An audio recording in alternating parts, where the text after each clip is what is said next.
नमस्कार दोस्तों 15 मई को भारत के चीफ जस्टिस सूर्यकांत की ओर से भारत के युवाओं की तुलना कॉकरोच से किए जाने के बाद उसका एक बहुत ही तगड़ा जवाब अब सटायर के रूप में, कटाक्ष के रूप में दिया गया है। और जो आप यहां पर मेरे पीछे देख पा रहे हैं, कॉकरोच जनता पार्टी, सटायर के रूप में ही सही एक पार्टी बनाई गई जिसका नाम रखा गया कॉकरोच जनता पार्टी, क्योंकि सूर्यकांत जी ने हमारे देश के युवाओं की, खास तौर पर बेरोजगार युवाओं की तुलना कॉकरोच से की। और उसके बाद से ही सोशल मीडिया पर सटायर की तो शुरुआत हुई। अगर आप इस वेबसाइट को देखेंगे तो ये इतना पॉपुलर होता जा रहा है कि अब तक 40,000 से ज्यादा लोग कॉकरोच जनता पार्टी का हिस्सा बन चुके हैं। ये इतना पॉपुलर होता जा रहा है कि तृणमूल कांग्रेस की सांसद महुआ मोइत्रा भी कह रही हैं कि वो कॉकरोच जनता पार्टी की सदस्य बन रही हैं। और तो और आज इस वीडियो में जब आप इसके मिशन को देखेंगे और इसके मैनिफेस्टो को पढ़ेंगे तो आपको पता चलेगा कि सटायर, कटाक्ष के जरिए ही सही कैसे इस वेबसाइट ने भारत के मौजूदा राजनीति की धज्जियां उड़ा दी हैं और कैसे इस राजनीति के जरिए और कैसे न्यायपालिका को लेकर लोगों के मन में सवाल उठ रहा है, उसको भी तार तार ये वेबसाइट की ओर से किया जा रहा है। आज इस वीडियो में हम आपको यह भी बताएंगे कि जब chief justice of India cockroach जैसे शब्द का इस्तेमाल करते हैं वो चिंताजनक क्यों है। इसकी तुलना रवांडा या फिर जर्मनी में जिस तरह से नाजियों की ओर से कई सारे शब्दों का इस्तेमाल किया जाता था उससे क्यों की जा रही है और क्यों अब खुद चीफ जस्टिस ऑफ इंडिया की पुरानी खबरों को सामने लाया जा रहा है। आज इन तमाम चीजों पर हम बात करेंगे और आपको बताएंगे कि कैसे भारत की मौजूदा राजनीति को केवल कटाक्ष के जरिए ही सही कैसे तार तार की जा सकती है। नमस्कार दोस्तों, मेरा नाम है सोहित मिश्रा और आप सभी का एक नए और बहुत ही अलग एपिसोड में बहुत बहुत स्वागत है। अगर आपने अभी मेरे इस चैनल सोहित मिश्रा ऑफिशियल को सब्सक्राइब नहीं किया है तो जरूर कर लें।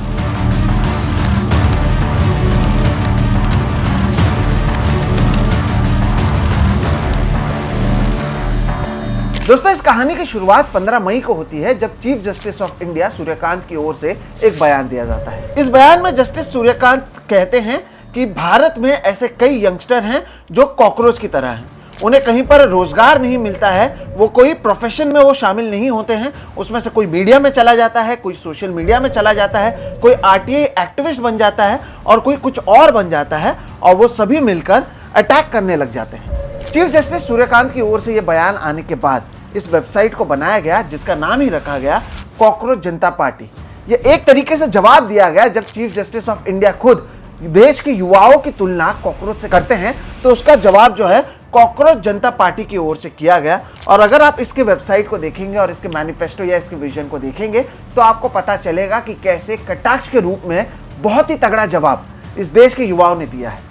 इसके विजन को अगर आप देखें तो इसके विजन में लिखा गया है कि हम इसलिए इस पार्टी को नहीं बना रहे हैं कि एक और पीएम केयर को सेटअप कर सके या फिर जो टैक्स पेयर हैं उनके टैक्स के मनी से हम दावोस में जाकर छुट्टियां बनाएं या फिर हम भ्रष्टाचार करें जिसे हम स्ट्रैटेजिक स्पेंडिंग कहें। हम यहां पर आए हैं ताकि हम जोर जोर से पूछ सकें कि जो जनता है उसका पैसा कहां पर जा रहा है। कटाक्ष के रूप में ही सही हमने देखा है कि कैसे भारतीय जनता पार्टी जो 2014 में सत्ता में आई थी ये कहते हुए कि वो भ्रष्टाचार के खिलाफ हैं, उनकी ओर से जब भ्रष्टाचार होता है तब वो उसे स्ट्रैटेजिक स्पेंडिंग कहते हैं। कैसे करोड़ों रुपए जनता के पैसों का इस्तेमाल कर हम देखते हैं अलग अलग देश के लोग दावोस में जाते हैं लेकिन वहां पर भारतीय लोगों के साथ ही वो कई साझा करते हैं, कई कॉन्ट्रैक्ट बनाते हैं जो बिना 1 रुपए खर्च किए वो कर सकते थे। और इस तरह से बेहतरीन तर्क का इस्तेमाल कर एक कटाक्ष इस वेबसाइट के जरिए किया जा रहा है, चाहे वो पीएम केयर्स पर हो, चाहे वो दावोस पर हो। और तो और जस्टिस सूर्यकांत को भी इस वेबसाइट को देखना चाहिए क्योंकि अगर आप इनके मैनिफेस्टो को देखेंगे तो जस्टिस सूर्यकांत को पता चलेगा कि जो कटाक्ष है उसका इस्तेमाल उनके खिलाफ और उनके जुडिशरी के खिलाफ भी कैसे किया गया है। कॉकरोच जनता पार्टी के अगर आप मैनिफेस्टो पर जाएंगे तो 5 पॉइंट के मैनिफेस्टो उनकी ओर से दी गई है। पहला पॉइंट ही यह है कि अगर कॉकरोच जनता पार्टी सत्ता में आती है तो कोई भी चीफ जस्टिस राज्यसभा का सीट उन्हें नहीं मिलेगा। हमें पता है कि कैसे चीफ जस्टिस ऑफ इंडिया रह चुके गोगोई जैसे ही रिटायर होते हैं उन्हें भारतीय जनता पार्टी राज्यसभा में भेज देती है और जिसके बाद से ही लेकर अब तक लगातार भारत के लोकतंत्र और भारत में जुडिशरी का रोल किस तरह से है उस पर लगातार सवाल उठता रहा है। हमें पता है राम मंदिर सहित ऐसे कई मामले थे जिस पर जस्टिस गोगोई ने फैसला दिया था जिससे भारतीय जनता पार्टी को फायदा हुआ और जैसे ही उनका टेन्योर खत्म हुआ वो अचानक से राज्यसभा में नजर आते हैं। इसलिए कॉकरोच जनता पार्टी का मैनिफेस्टो का पॉइंट नंबर 1 यही है कि कि अगर वो सत्ता में आते हैं तो किसी भी चीफ जस्टिस ऑफ इंडिया को पोस्ट रिटायरमेंट मिले और इससे कोई एक पॉलिटिकल पार्टी को फायदा हो, ऐसा नहीं होगा और इसलिए किसी को भी वो राज्यसभा नहीं भेजेंगे। नंबर 2 को अगर आप देखें तो उसमें जो वोट चोरी हो रही है उस पर टारगेट किया गया है और इसमें कहा गया है कि अगर कोई एक भी जो लेजिट वोटर है उसे डिलीट किया जाता है तो वो चाहे कॉकरोच जनता पार्टी की सत्ता में जहां पर वो राज कर रहे हैं वहां पर वोट डिलीट हो या फिर कहीं पर विपक्ष का राज हो वहां पर वोट डिलीट हो, अगर एक भी ऐसा वोट डिलीट होता है तो चीफ इलेक्शन कमिश्नर जो है उसे अरेस्ट कर लिया जाएगा यूएपीए के तहत और उनका जो वोटिंग राइट अगर किसी का भी छीना जाता है तो किसी आतंकवाद से कम नहीं है, ऐसी बात भी इनकी मैनिफेस्टो में लिखी गई है।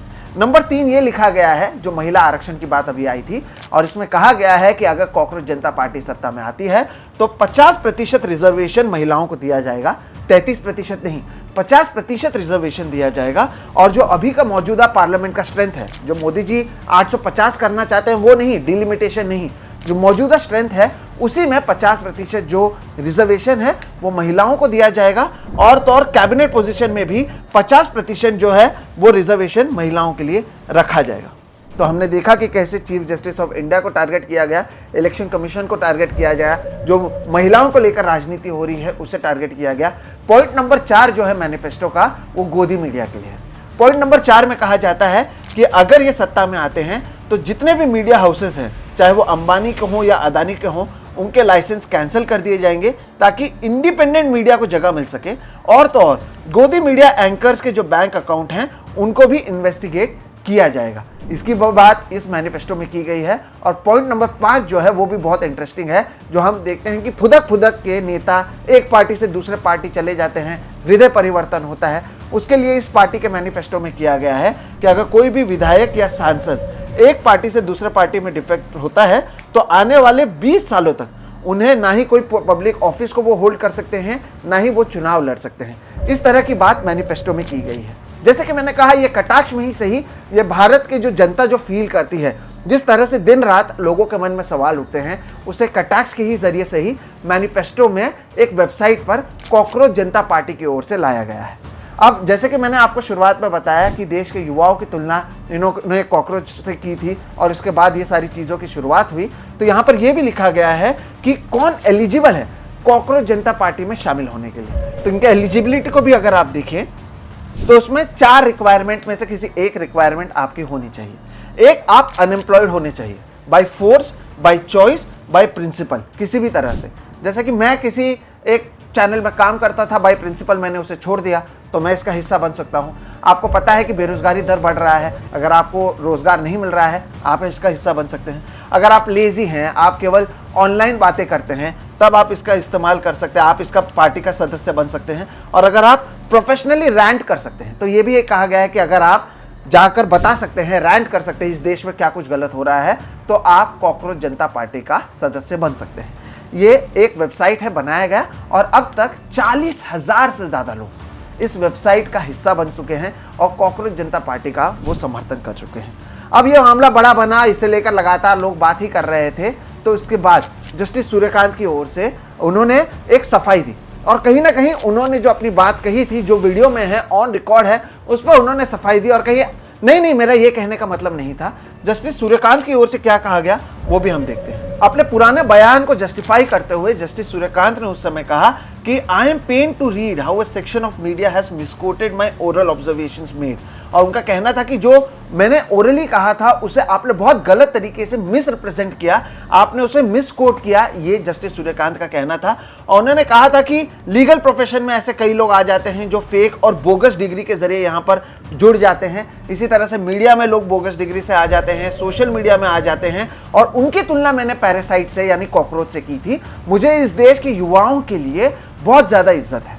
आप बोगस डिग्री की बात कर रहे हैं, मैं यहां पर बताना चाहता हूं कि बोगस डिग्री का सवाल तो बहुत लोगों पर उठता है, उन लोगों पर भी उठता है जिनकी डिग्रीज इस देश की जनता को नहीं दिखाई जाती है, और तो और उन लोगों पर भी उठता है जिनके बारे में कहा जाता है कि उन्होंने ऐसी डिग्री की है जिसकी डिग्री और 140 करोड़ लोगों ने हमारे देश में नहीं की है। एंटायर पॉलिटिकल साइंस में लोग एमए करते हैं, लेकिन उसकी बात हमारे देश के सीजीआई नहीं करते। दोस्तों, यहाँ पर चीफ जस्टिस ऑफ इंडिया को लेकर इतनी लोग बात क्यों कर रहे हैं या इस तरह के वेबसाइट क्यों बनाए गए हैं, आपको पता है? वो इसलिए बनाए गए हैं क्योंकि ये चिंताजनक बात है जो उनकी ओर से की जा रही है।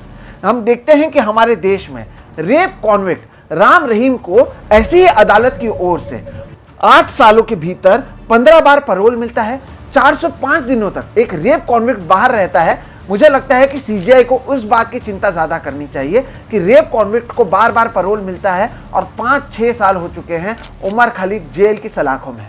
हम देखते हैं कि कैसे विपक्ष में जैसे कोई नेता रहता है, उनके भ्रष्टाचार के मामलों में अदालत की ओर से बार बार फैसला तुरंत आ जाता है और उसे कॉन्विक्ट बना दिया जाता है, लेकिन जैसे ही जो भ्रष्टाचारी नेता होता है वो भारतीय जनता पार्टी में जाता है, अदालत भी चुप हो जाते हैं, एनफोर्समेंट एजेंसीज भी चुप हो जाते हैं और जस्टिस सूर्यकांत को शायद उस पर भी काम करने की जरूरत है। दोस्तों, जैसे कि मैंने कहा कि चीफ जस्टिस ऑफ इंडिया ने युवाओं की तुलना कॉकरोच से की, यह चिंताजनक है और इसे लेकर द वायर में कांग्रेस को जिन नेता हैं गुरदीप सिंह सप्पल, उनकी ओर से एक आर्टिकल लिखा गया है और बहुत इंटरेस्टिंग आर्टिकल है।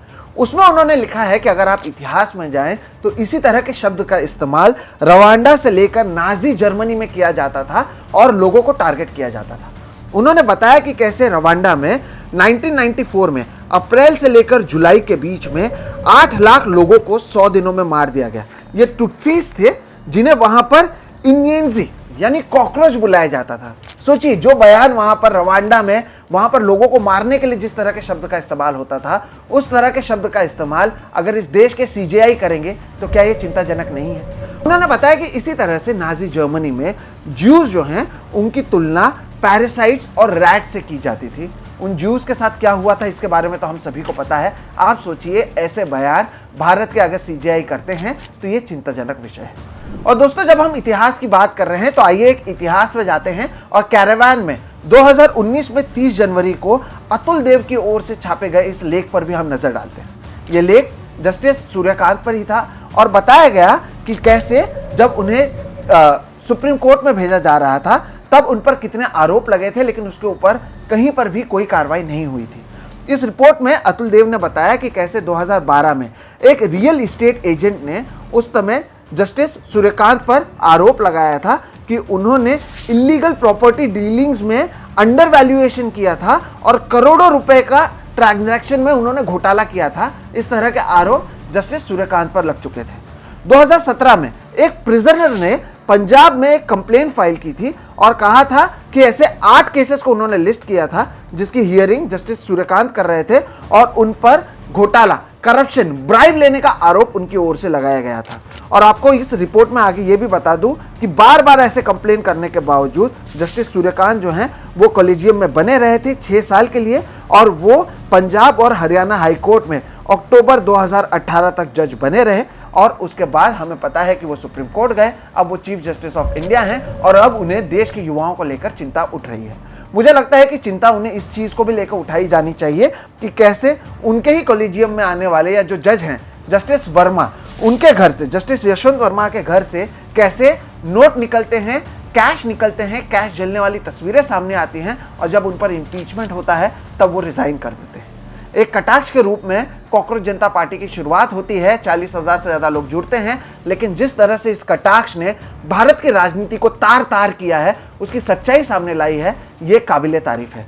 इसलिए मुझे लगा कि ये जो कॉकरोच जनता पार्टी है, मैं आपको दिखा भी दूं ये वेबसाइट, और उसमें लोग धीरे धीरे जुड़ते जा रहे हैं और ये एक तरीके से कॉकरोच जनता पार्टी हर रोज और भी ज़्यादा पॉपुलर होती जा रही है।